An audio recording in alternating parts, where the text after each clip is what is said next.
Olá para vocês, sejam muito bem-vindos nesta aula de Geografia. Eu sou o professor David Vieira. Hoje vamos falar sobre os biomas da Terra. Eu quero fazer para vocês uma pergunta. Vocês já pararam para pensar como que o nosso planeta ele apresenta diversas paisagens? Algumas áreas são cobertas por gelos, outras áreas são cobertas por densas vegetações exuberantes e outras por desertos. Mas afinal, por que as coisas são assim? Quer saber um pouco mais? Então bora comigo. Existe uma diferença entre as áreas da Terra de acordo com a incidência da radiação solar. Ou seja, há áreas da Terra que recebem mais Sol e outras áreas que recebem menos Sol. E a partir daí vão se formar as zonas climáticas do planeta Terra, como podemos observar aqui na tela comigo. Nós temos aí a zona glacial lá em cima da sua tela. A zona glacial ela recebe pouca incidência de radiação solar, por isso que ela é coberta por gelo. Nós temos a zona temperada. A zona temperada ela também é conhecida como zona de alta e média latitude. A latitude que é a diferença em graus de qualquer ponto da Terra até a linha do Equador. Como está distante da linha do Equador, então é considerada de alta latitude, uma zona de alta latitude. Nessa zona de alta latitude, vai existir a ocorrência de temperaturas que chegam no máximo aos 10 graus, né? Não existe uma boa definição das estações do ano. Só se percebe o verão e o inverno. O verão, ele é curto e as temperaturas são amenas. O inverno, ele é rigoroso e todo o território fica coberto por gelo. Na zona de média latitude, onde predominam os climas temperados, as temperaturas já são um pouco maiores. Elas variam dos 10 graus até os 20 graus. As estações do ano são bem definidas. O verão é quente e o inverno é rigoroso.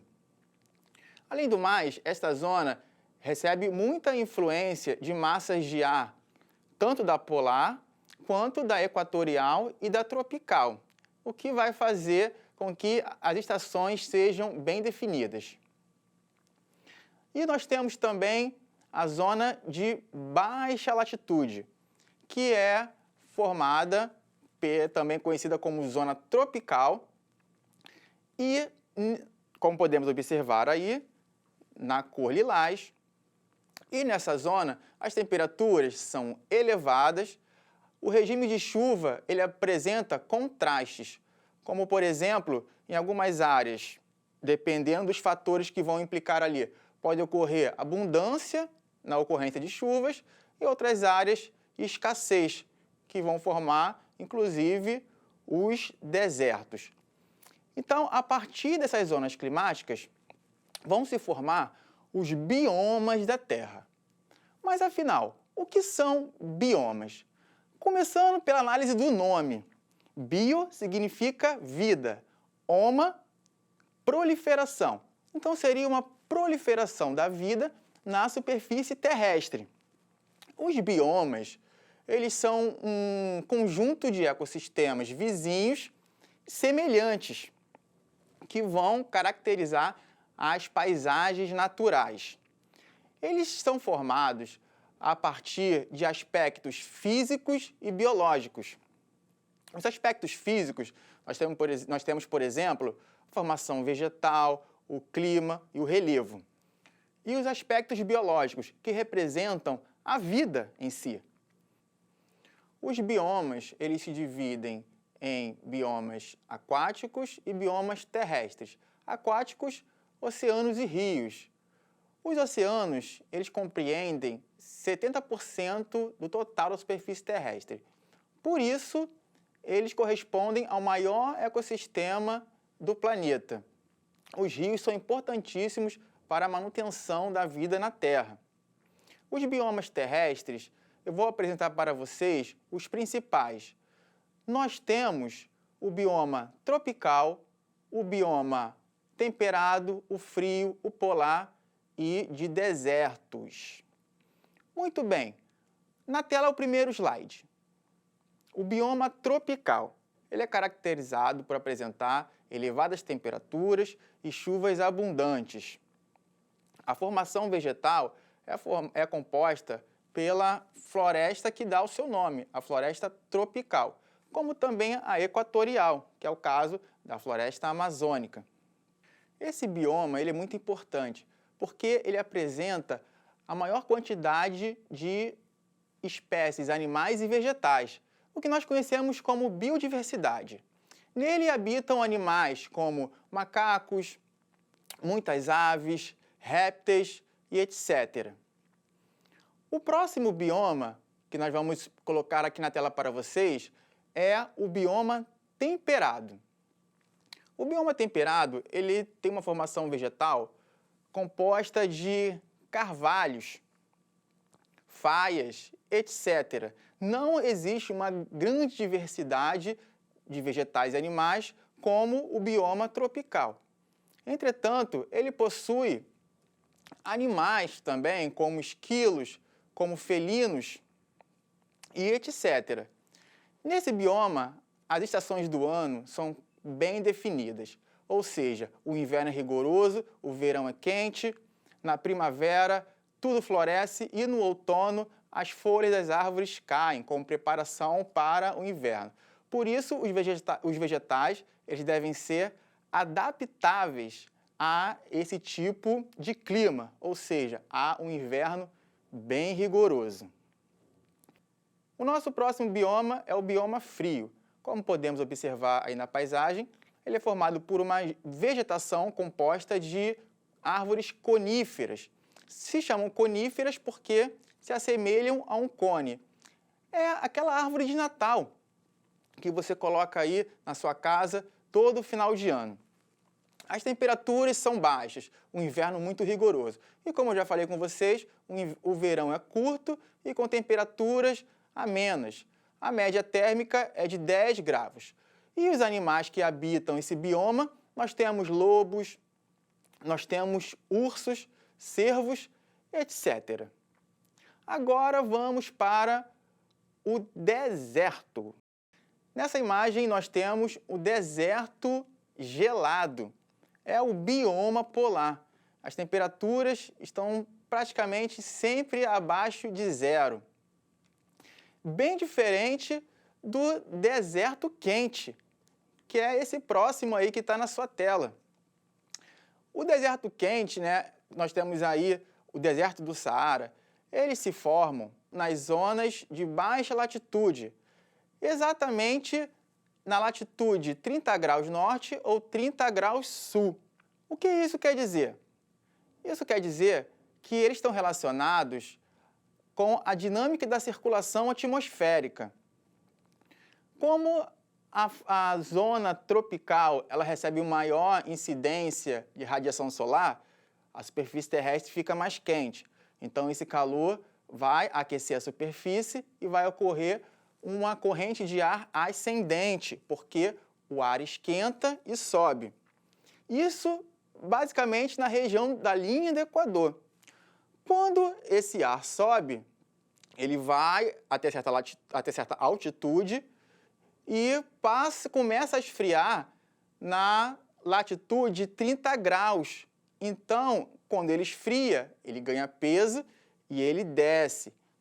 Quando ele desce, se forma uma célula de alta pressão, também conhecida como corrente de ar descendente. Esse ar descendente vai impedir que haja a evaporação da água, ou seja, não haverá a ocorrência de chuvas. Por isso se formam os desertos. Como nós sabemos, os desertos são caracterizados pela escassez de água. São regiões áridas, hiperáridas ou semiáridas. Aqui nós podemos observar o que eu disse, a dinâmica da atmosférica global. O ar esquenta no Equador e desce na latitude de 30 graus. Aqui nós temos um outro exemplo.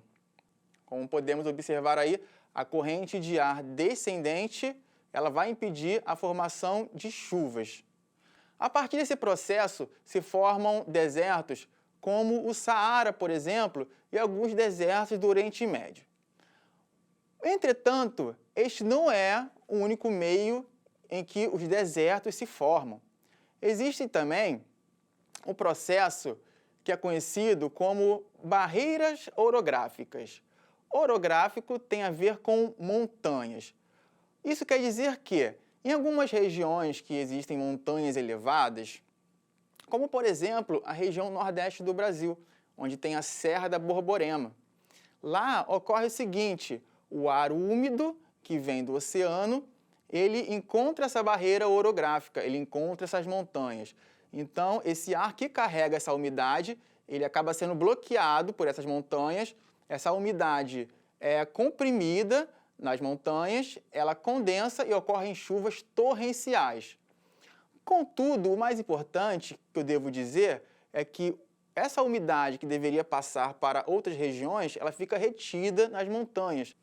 E isso acaba impedindo que a umidade que deveria passar para outras áreas acabe não passando. Mas existe também mais uma forma de formação de desertos, que ocorre a partir das correntes marítimas. Existem correntes marítimas que são frias e elas acabam captando a umidade do ar, deixando com que esse ar com umidade que deveria passar também, como ocorre na questão orográfica, acabe não passando. Um bom exemplo é o deserto do Atacama, no Chile. Lá, a corrente de Humboldt, corrente fria, ela acaba impedindo que essa umidade chegue no continente, fazendo com que o deserto do Atacama seja o deserto mais quente do planeta Terra. Voltando à questão dos desertos gelados, tem uma curiosidade muito interessante para vocês. Lá ocorre um fenômeno chamado de sol da meia-noite. O que é isso? É um fenômeno no qual o sol nunca se põe durante o verão. Ou seja, na meia-noite, o sol ainda está presente tanto no hemisfério extremo norte como no hemisfério extremo sul. Não só na meia-noite, como também nas outras horas do dia. Observe comigo aqui. Aqui nós temos a inclinação da Terra. A Terra tem uma inclinação em seu eixo de 23 graus. E isso vai fazer com que, durante o verão, nós estamos vendo aí nessa imagem o verão no hemisfério norte. O Sol está sempre presente, está sempre incidindo no hemisfério norte. Ou seja, ele nunca vai se pôr. Já no hemisfério sul, o Sol não está chegando. Isso quer dizer o quê? Que nós temos, durante o verão do hemisfério norte, 6 meses de dia seguidos e no hemisfério sul, 6 meses de noite. Isso é muito interessante, né? Você imagine só. Mas é o seguinte, o Sol sempre fica no horizonte, porque estamos falando dos polos da Terra. Ele nunca fica pino, como ocorre aqui onde nós estamos na zona tropical. Então agora vamos ao nosso desafio na tela com vocês. Qual das alternativas abaixo representa uma característica importante do clima do bioma temperado? A. As 4 estações do ano são bem definidas. B. As chuvas se concentram no verão. C. Apresentam o inverno com temperaturas elevadas. Reloginho na tela.